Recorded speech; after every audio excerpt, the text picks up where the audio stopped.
বাধা টপকে গাজার জলসীমায় সুমুদ ফ্লোটিলার ত্রাণবাহী জাহাজ, বাকিগুলো ঠেকাতে বেপরোয়া ইসরায়েল। ৩৭ দেশের ২ শতাধিক মানবাধিকার কর্মী আটকের জেরে দেশে দেশে বিক্ষোভ। সুমুদ ফ্লোটিলায় হামলার জেরে ইসরায়েলি কূটনৈতিকদের বহিষ্কার কলম্বিয়ার। বাতিল মুক্ত বাণিজ্য চুক্তি। মাদ্রিদের তেল আবিবের প্রতিনিধিকে তলব করল স্পেন। অনন্য মাইল ফলক স্পর্শ করে বিশ্বের প্রথম $500 ট্রিলিয়নিয়ার এলন মাস্ক সম্পদের পরিমাণ ছাড়িয়েছে $500 বিলিয়ন।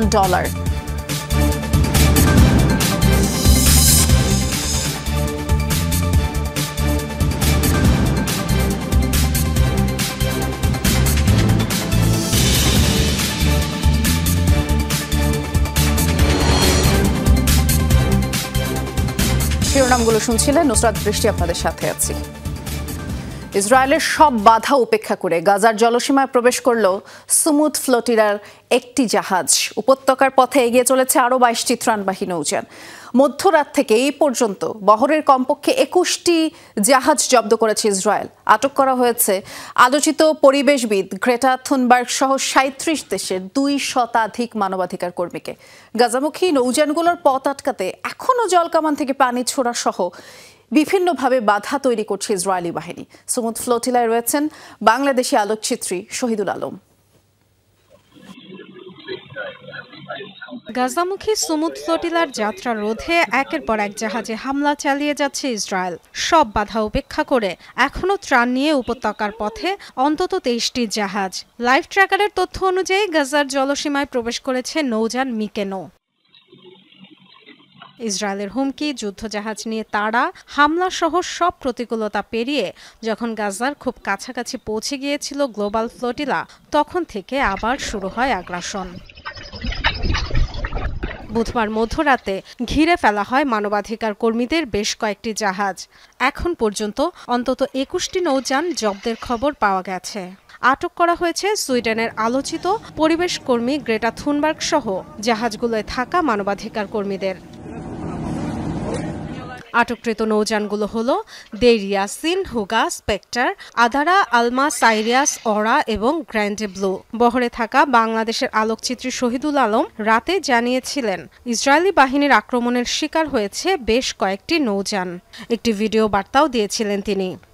আমরা কনসিয়েন্সে আছি, এইমাত্র সংবাদ আসলো যে আলমার উপর আক্রমণ হয়েছে। খানিকক্ষণ পরে ওখান থেকে সিগনালে থেমে গেল। এখন আমরা সবাই এখানে জড়ো হয়েছি, সবাই উদ্বিগ্ন। এখানে বসে বিভিন্ন জায়গা থেকে আমরা রিপোর্ট দিতে চেষ্টা করছি। আলমা একদম শুরুর দিকে ছিল, আমরা শেষের দিকে। কাজেই আলমার উপর যা হচ্ছে সেটা আমাদের উপরে হবে সেটাই অনুমান করা যায়। সেই কারণে আমাদের জন্য এটা বিশেষ তাৎপর্যপূর্ণ।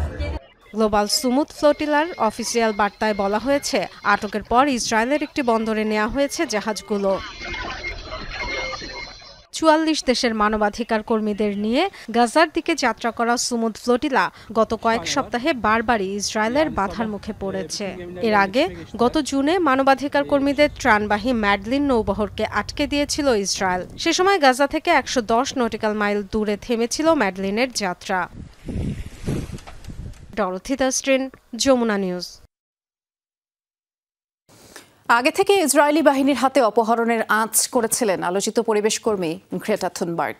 পূর্ব ধারণকৃত এক ভিডিওতে তিনি এই শঙ্কা প্রকাশ করেন। ইসরায়েলি বাহিনীর হাতে আটকের পরে যে ভিডিওটি প্রকাশ করা হয়, এতে নিজের সহ অন্যান্যদের মুক্তির জন্য সবাইকে আওয়াজ তোলার আহ্বান জানান এই মানবাধিকার কর্মী। আমার নাম গ্রেটা থুনবার্গ, আমি সুইডেনের নাগরিক। যদি আপনি এই ভিডিওটি দেখে থাকেন তাহলে বুঝবেন ইসরায়েলি বাহিনী আমাকে অপহরণ করে নিয়ে গেছে। আমাদের মানবিক মিশনের লক্ষ্য ছিল অহিংস এবং আমরা আন্তর্জাতিক আইন মেনে চলেছি। সবার অবিলম্বে মুক্তি দেওয়ার জন্য দয়া করে আমাদের সরকারের কাছে দাবি জানান। গাজামুখী ত্রাণবহর গ্লোবাল সুমুদ ফ্লোটিলায় হামলা এবং মানবাধিকার কর্মীদের আটকের জেরে বিশ্বজুড়ে নিন্দা সমালোচনার ঝড় বইছে। সোচ্চার কণ্ঠে ইসরায়েল বিরোধী অবস্থান নিয়েছে কয়েকটি দেশ। মধ্যরাতেই রাজপথে নেমে বিক্ষোভ করে তুরস্ক, গ্রিস, ইতালি, তিউনিসিয়ার নাগরিকরা। পুরো ইসরায়েলি কূটনৈতিক দলকে বহিষ্কার সহ তেল আবিবের সাথে মুক্ত বাণিজ্য চুক্তি বাতিল করেছে লাতিন দেশ কলম্বিয়া। অবিলম্বে আটককৃতদের মুক্তির দাবি জানিয়ে বিবৃতি দিয়েছে পাকিস্তান, মালয়েশিয়া সহ বেশ কিছু দেশ। রাতের নিস্তব্ধতা ভেদ করেই ফিলিস্তিনের পতাকা হাতে নিয়ে রাজপথে শত শত মানুষ। গাজাগামী ত্রাণবহরে হামলার প্রতিবাদে স্লোগান তাদের কণ্ঠে। বিক্ষোভের এই দৃশ্য তুরস্কের। বৃহস্পতিবার ইস্তাম্বুলে অবস্থিত ইসরায়েলি দূতাবাসের বাইরে বিক্ষোভ করেন তুর্কি নাগরিকরা। বাদ যায়নি রাজধানী আঙ্কারার মার্কিন দূতাবাসও। ইসরায়েলের বিরুদ্ধে পদক্ষেপ নিতে তুরস্কের সরকারের প্রতি দাবি জানান বিক্ষোভকারীরা। বহরের জরুরি ভিত্তিতে সহায়তা দরকার। সেখানে অনেক নির্যাতিত মানুষ রয়েছে। নিশ্চিতভাবে আশা করি তুরস্ক তাদের উপর দমনপীড়ন চালাতে দিবে না। সম্পূর্ণ বেসামরিক নাগরিক বহনকারী জাহাজগুলোকে বেআইনিভাবে আটক করা হচ্ছে। এর প্রতিবাদ জানাতে এসেছি। বিক্ষোভ হয়েছে গ্রিসেও। রাতের আধারেই অ্যাথেন্সে পররাষ্ট্র মন্ত্রণালয়ের সামনে জড়ো হয় বহু মানুষ। সুমুদ বহরের আটককৃতদের মুক্তির দাবি জানান তারা। আজ এখন বিশ্বের প্রতিটি শহর গাজার পক্ষে দাঁড়িয়েছে, গণহত্যার বিরুদ্ধে দাঁড়িয়েছে, ন্যায় বিচার, স্বাধীনতা এবং অধিকারের পক্ষে দাঁড়িয়েছে। নৌবহরের শান্তিপূর্ণ যোদ্ধাদের প্রতি সংহতি জানাতে এখানে এসেছি, যারা গাজার অনাহারে থাকা মানুষের জন্য খাদ্য ও ত্রাণ বহন করছে। ত্রাণবাহী নৌবহর আটকে দেওয়ার খবর শুনে রাতেই ইতালির রোমে মূল সড়ক আটকে বিক্ষোভ করেন নাগরিকরা। দেশব্যাপী সাধারণ ধর্মঘটের ডাকও দিয়েছে আন্দোলনকারীরা। ব্যাপক বিক্ষোভ হয়েছে Tunisia, Argentina, Germany, Belgium, Spain এবং মেক্সিকোতেও। অনিক রহমান, যমুনা নিউজ। স্বাধীনতা অর্জনের শেষ সেকেন্ড পর্যন্ত হার মানবেন না এমন প্রত্যয় জানিয়েছেন সুমুদ ফ্লোটিলায় অংশ নেওয়া ফ্রান্সের রাজনীতিবিদ রিমা হাসান। ইউরোপীয় পার্লামেন্টের সদস্য রিমা এক্স হ্যান্ডেলে দেয়া পোস্টে বিশ্ব অর্থনীতি অচল করে দেওয়ার আহ্বান জানিয়েছেন। ইসরায়েলকে রুখে দিতে দেশে দেশে প্রতিবাদের ডাক দিয়েছেন তিনি। ফিলিস্তিনের পতাকা হাতে একটি ভিডিও প্রকাশ করেছেন রিমা। সুমুদ বহরে থাকা তার জাহাজটি গাজা উপত্যকার খুব কাছাকাছি পৌঁছে ইসরায়েলি হামলার শিকার এবং জব্দ হয়। গাজায় গণহত্যা বন্ধের দাবি এবং ফ্লোটিলা মিশন শেষ করার আহ্বান জানান রিমা। বেসামরিকদের ত্রাণবহর গাজা উপকূলের এত কাছে পৌঁছাতে পারলেও কেন অন্যান্য দেশের নৌবাহিনী সেখানে যেতে পারবে না, এমন প্রশ্ন তুলেছেন জাতিসংঘের বিশেষ প্রতিনিধি ফ্রান্সিসকা আলবানিজ। সোশ্যাল হ্যান্ডেল এক্সে দেয়া এক পোস্টে তিনি এমন প্রশ্ন করেন। সুসজ্জিত নৌবাহিনীর দেশগুলো কেন ইসরায়েলের নৌ অবরোধ ভাঙতে পারছে না বলে প্রশ্ন তোলেন ফ্রান্সিসকা। পোস্টে দেশগুলোর সমালোচনা করে ইসরায়েলকে আবারও গণহত্যা ও দুর্ভিক্ষের জন্য দায়ী করেন জাতিসংঘের এই বিশেষ প্রতিনিধি। এছাড়াও ত্রাণবাহী বহরের নিরাপদ যাত্রার জন্য শুভকামনা ব্যক্ত করে পোস্টে উৎসাহ দেন তিনি। আলোচনায় ইসরায়েলের রক্তচক্ষু উপেক্ষা করে গাজার উদ্দেশ্যে যাত্রা অব্যাহত রাখা গ্লোবাল সুমুদ ফ্লোটিলার যাত্রীরা।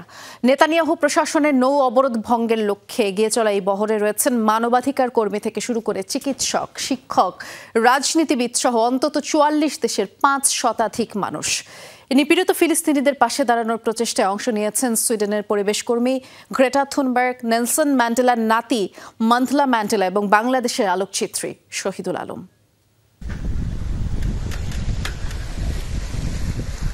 গোটা বিশ্বই যখন ইসরায়েলের কাছে রীতিমতো নতজানু, তখন ফিলিস্তিনিদের পাশে দাঁড়ানোর লক্ষ্যে সাহসী পদক্ষেপ আন্তর্জাতিক ত্রাণবাহী নৌবহর গ্লোবাল সুমুদের। ইসরায়েলের নানা বাধা উপেক্ষা করেই নৌ অবরোধ ভাঙতে বিভিন্ন দেশের মানুষের এই ঐক্যবদ্ধ প্রচেষ্টা নজর কেড়েছে বিশ্ববাসীর। সুমুদ ফ্লোটিলার ওয়েবসাইট বলছে বহরে রয়েছে অন্তত 44টি দেশের 5 শতাধিক মানুষ। আরও হাজার হাজার মানুষ সরাসরি অংশ না নিলেও এই উদ্যোগকে সমর্থন জানিয়ে নিবন্ধন করেছেন। ফ্লোটিলার যাত্রী তালিকায় যেমন রয়েছে বাংলাদেশ, মালয়েশিয়া, সৌদি আরব, কাতার, কুয়েতের মতো মুসলিম দেশের প্রতিনিধি, তেমনি ফিনল্যান্ড, সুইডেন, আর্জেন্টিনা সহ ইউরোপ ও লাতিন আমেরিকার বিভিন্ন দেশের নাগরিকরাও আছেন এই দুঃসাহসী যাত্রায়। এদের মধ্যে কেউ মানবাধিকার কর্মী, কেউ চিকিৎসক, শিল্পী কিংবা আইনজীবী, কেউ বা আবার রাজনীতিবিদ। পরিচালনা কমিটিতে আছেন 10 সদস্য, যাদের মধ্যে অন্যতম গ্রিসের ইতিহাসবিদ ক্লেওনিকি আলোকজোপোলু, তুরস্কের ইয়াসমিন আজার, ব্রাজিলের থিয়াগো অ্যাভিলা, স্পেনের ফিলিস্তিনপন্থী অধিকার কর্মী সাইফ আবু কেশেক। সুমুদ ফ্লোটিলার সবচেয়ে পরিচিত মুখ সুইডেনের পরিবেশকর্মী গ্রেটা থুনবার্গ। এর আগেও গাজার নৌ অবরোধ ভাঙতে গিয়ে ইসরায়েলের সামরিক বাহিনীর কাছে আটক হন তিনি। সে সময় তাকে দেশে ফেরত পাঠানো হয়েছিল। আরেক আলোচিত নাম আফ্রিকার অবিসংবাদিত নেতা নেলসন ম্যান্ডেলার নাতি মান্ডলা ম্যান্ডেলা। ইউরোপীয় পার্লামেন্টের সদস্য রিমা হাসানও যোগ দিয়েছেন গাজায় ত্রাণ পৌঁছানোর এই উদ্যোগে। রয়েছেন ইতালির প্রধান বিরোধী দলের একজন আইন প্রণেতা এবং বাংলাদেশের আলোকচিত্রী শহীদুল আলম। গত 31 আগস্ট স্পেনের বার্সেলোনা থেকে গাজার উদ্দেশ্যে যাত্রা শুরু করে সুমুদ ফ্লোটিলা। পরে বিভিন্ন দেশ থেকে তাদের নৌবহরে যুক্ত হয় আরও অনেক নৌযান। মোস্তফা মাহমুদ, যমুনা নিউজ। সুমুদ ফ্লোটিলায় হামলা এবং ত্রাণবহর জব্দের জেরে ইসরায়েলের পুরো কূটনৈতিক প্রতিনিধি দলকে বহিষ্কার করল কলম্বিয়া। একই সাথে তেল আবিবের সাথে মুক্ত বাণিজ্য চুক্তি বাতিল করেছে দেশটি। বুধবার সামাজিক যোগাযোগ মাধ্যমে এই নির্দেশ দেন দেশটির প্রেসিডেন্ট গুস্তাভো পেট্রো। বলেছেন, আন্তর্জাতিক আইন এবং জেনেভা চুক্তির স্পষ্ট লঙ্ঘন এই ঘটনা। পোস্টে ইসরায়েলি প্রধানমন্ত্রী বেনিয়ামিন নেতানিয়াহুর বিরুদ্ধে ঘটনাটিকে নতুন আন্তর্জাতিক অপরাধ হিসেবে আখ্যা দেন কলম্বিয়ার প্রেসিডেন্ট। চলতি সপ্তাহের শুরুতে ইসরায়েলের সাথে মুক্ত বাণিজ্য চুক্তি স্থগিতের কথা জানিয়েছিলেন গুস্তাভো পেট্রো। গাজামুখী গ্লোবাল সুমুদ ফ্লোটিলায় থাকা 2 কলম্বিয়ান নাগরিককে আটকের পর এই সিদ্ধান্ত নেন তিনি।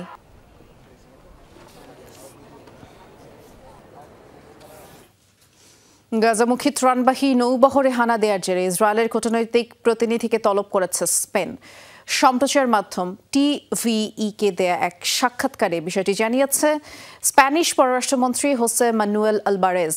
বলেছেন, গাজার উদ্দেশ্যে যাত্রা করার ঘটনায় মাদ্রিদে ইসরায়েলের শীর্ষ প্রতিনিধি অর্থাৎ চার্জ দি অ্যাফেয়ার্সকে তলব করেছে স্পেন সরকার।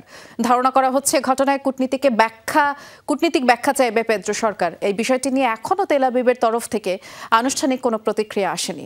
গাজামুখী সুমুদ ফ্লোটিলায় স্পেনের 65 নাগরিক রয়েছে বলে জানা গেছে। এর আগে ফিলিস্তিনকে স্বীকৃতি দেওয়ার জেরে স্পেন থেকে রাষ্ট্রদূত প্রত্যাহার করে নেয় ইসরায়েল।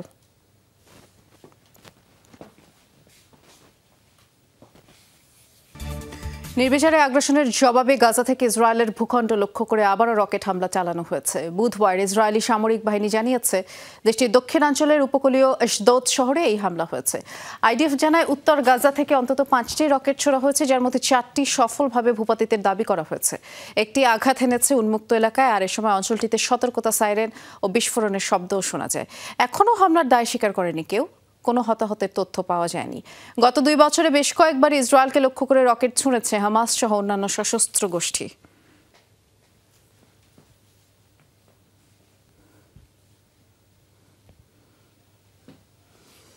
আবারও কাতারে হামলা হলে দেশটির নিরাপত্তা নিশ্চিত করবে যুক্তরাষ্ট্র। প্রয়োজনে সামরিক পদক্ষেপের মাধ্যমে জবাব দেবে ওয়াশিংটন। মধ্যপ্রাচ্যে গুরুত্বপূর্ণ মিত্র দেশ কাতারের নিরাপত্তা নিশ্চয়তা এমন নির্বাহী আদেশ জারি করেছেন যুক্তরাষ্ট্রের প্রেসিডেন্ট ডোনাল্ড ট্রাম্প। সোমবার নির্বাহী আদেশটিতে তিনি সই করেন। এতে প্রতিশ্রুতি দেওয়া হয়, দোহা আবারও আক্রমণের শিকার হলে ওয়াশিংটন পদক্ষেপ নেবে। গেল মাসে কাতারের রাজধানী দোহায় হামাস নেতাদের অবস্থান লক্ষ্য করে হামলা চালায় ইসরায়েল, যাতে দেশটির এক নিরাপত্তা কর্মী সহ 6 জনের প্রাণ যায়।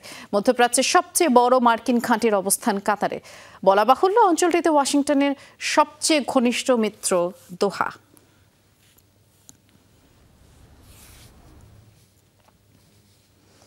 ইসরায়েলে ফিলিস্তিনি সশস্ত্র গোষ্ঠী হামাসের অভিযানের 2 বছর পূর্ণ হবে আগামী 7 অক্টোবর। এই সময়ের মধ্যে বহু হামলা চালনা, আক্রমণ মোকাবেলার পর আলোচনায় সংগঠনটির বর্তমান অবস্থান। আর বিশেষজ্ঞরা বলছেন, বড় পরিসরে তাদের প্রতিরোধ ক্ষমতা কমলেও কৌশলগত আক্রমণ, ছোট ইউনিটে দ্রুত হামলা চালানো, সামাজিক মাধ্যমে তথ্যযুদ্ধ চালানো, গাজার রাজনৈতিক ও সামাজিক ভিত্তিতে অবস্থান পাকাপোক্ত করার কারণে এখনও শক্তিশালী হামাস। আগামী 7 অক্টোবর পূর্ণ হবে ইসরায়েলে হামাসের অপারেশন আল আকসা ফ্লাডের 2 বছর। এই সময়ের মধ্যে কতখানি কমানো গেছে গোষ্ঠীটির সক্ষমতা, কতটুকু বদলেছে তাদের কৌশল, এসব প্রশ্নই ঘুরপাক খাচ্ছে মানুষের মনে। বিশেষজ্ঞরা বলছেন, আগের চেয়ে হামাস এখন আরও কৌশলী ও নমনীয়। ছোট ছোট ইউনিটে মর্টার বা অ্যান্টি ট্যাঙ্ক মিসাইল হামলা চালিয়ে দ্রুত সরে যায় তারা। বড় পরিসরে প্রতিরোধ করার ক্ষমতা কমে এলেও কৌশলগত আক্রমণ চালিয়ে যাচ্ছে সংগঠনটি, মনে করছেন বিশ্লেষকরা। একই সঙ্গে সোশ্যাল মিডিয়ায় প্রচারণা চালিয়ে তথ্যযুদ্ধেও সক্রিয় হামাস। ফলে শুধু সামরিক নয়, কূটনৈতিক ও রাজনৈতিক ক্ষেত্রেও শক্তিশালী হয়ে উঠেছে সংগঠনটি।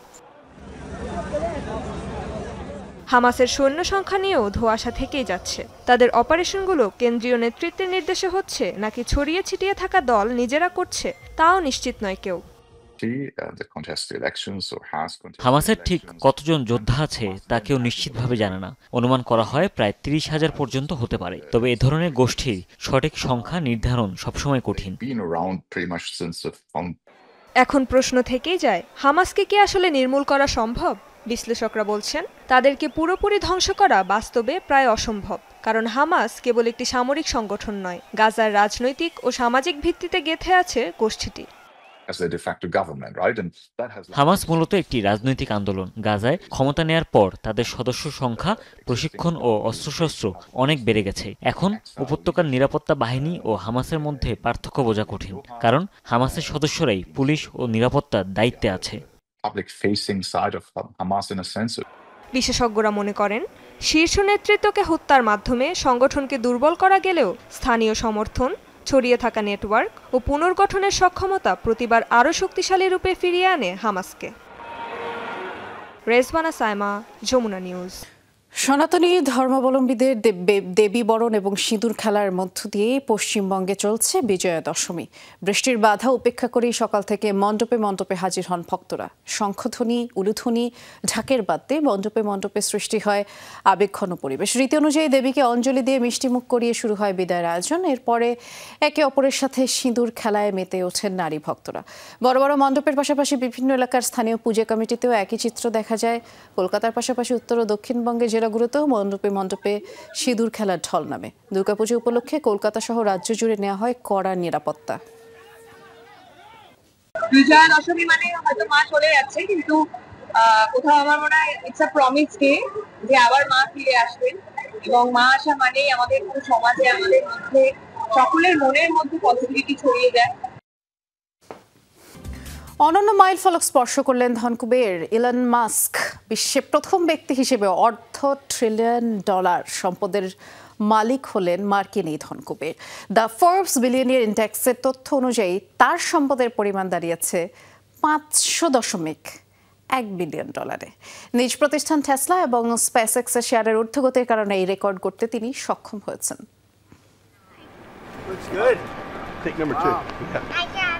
ডোনাল্ড ট্রাম্পের নির্বাচনী প্রচারণা থেকে তার প্রশাসনে দক্ষতা বিষয়ক বিভাগে দায়িত্ব পালন, ব্যয় কমাতে গিয়ে গণছাঁটাই সহ নানা উদ্যোগের মধ্য দিয়ে বেশ দুর্নামি কুড়িয়েছেন ধনকুবের ইলন মাস্ক। সম্পর্কের অবনতিও হয়েছে মার্কিন প্রেসিডেন্টের সাথে। কয়েক মাসের জন্য বনে যাওয়া রাজনীতিবিদের খোলস থেকে বেরিয়ে নিজের ব্যবসায় মনোযোগ দেওয়ার পর আবার বাজিমাত। বিশ্বের প্রথম ব্যক্তি হিসেবে $1 ট্রিলিয়নিয়ারের খেতাব বাগিয়ে নিলেন 54 বছর বয়সী Elon Musk. The Forbes billionaire index প্রকাশিত তথ্য অনুযায়ী বুধবার স্থানীয় সময় বিকেলে তার মোট সম্পদের পরিমাণ দাঁড়িয়েছে $500.1 বিলিয়ন। মূলত তার গাড়ি নির্মাণকারী প্রতিষ্ঠান টেসলার শেয়ারের ঊর্ধ্বগতি সবচেয়ে বড় ভূমিকা রেখেছে সম্পদ বৃদ্ধিতে। চলতি বছর 20% পর্যন্ত বেড়েছে কোম্পানিটির শেয়ারের দর। এছাড়া রকেট নির্মাণকারী স্পেসএক্স এবং মাস্কের কৃত্রিম বুদ্ধিমত্তা প্রতিষ্ঠান XAI এর বাজার মূল্যও অবদান রেখেছে তার $1 ট্রিলিয়ন অর্জনে। ফোর্বসের সূচক অনুযায়ী ধনীর তালিকায় এই মুহূর্তে দ্বিতীয় অবস্থানে রয়েছেন ওরাকল প্রধান ল্যারি অ্যালিসন। তার সম্পদের পরিমাণ $350.7 বিলিয়ন। গত মাসেই ওরাকলের শেয়ার মূল্য হঠাৎ 40% বেড়ে যাওয়ায় মাস্ককে পিছনে ফেলে দিয়েছিলেন অ্যালিসন। $245.8 বিলিয়ন নিয়ে ধনীর তালিকায় তৃতীয় অবস্থানে মেটার CEO Mark Zuckerberg. Dorothy Tasrin, Jamuna news. 48 ঘন্টা ব্ল্যাকআউটের পর আফগানিস্তানে ইন্টারনেট সংযোগ এবং টেলিযোগাযোগ পরিষেবা পুনরায় চালু করা হয়েছে। ইন্টারনেট পর্যবেক্ষক সংস্থা নেটব্লকস জানিয়েছে দেশের বেশিরভাগ অঞ্চলে ফাইবার অপটিক সংযোগ ফিরে এসেছে। ধীরে ধীরে সচল হতে শুরু করেছে যোগাযোগ ব্যবস্থা। তালেবান সরকারের প্রধানমন্ত্রীর নির্দেশে ফিরিয়ে দেওয়া হয়েছে ইন্টারনেট সংযোগ বলে জানা গেছে। ফাইবার অপটিক সংযোগ বিচ্ছিন্ন করায় সোমবার থেকে ইন্টারনেট ব্ল্যাকআউটে পড়ে আফগানিস্তান, যাতে রীতিমতো দেশটি অচল হয়ে পড়ে। আর মোবাইল ফোন বন্ধ থাকে, টেলিফোন নেটওয়ার্কের মতো গুরুত্বপূর্ণ পরিষেবাও বন্ধ থাকে। বিমান যোগাযোগ ব্যাহত হওয়ায় কমপক্ষে 8টি ফ্লাইট বাতিল হয় কাবুল বিমানবন্দরে। ব্যাপক ভোগান্তিতে পড়ে আফগানিস্তানের প্রায় 4.5 কোটি নাগরিক। এই ছিল যমুনা আইডেস্কে সাথে থাকার জন্য ধন্যবাদ।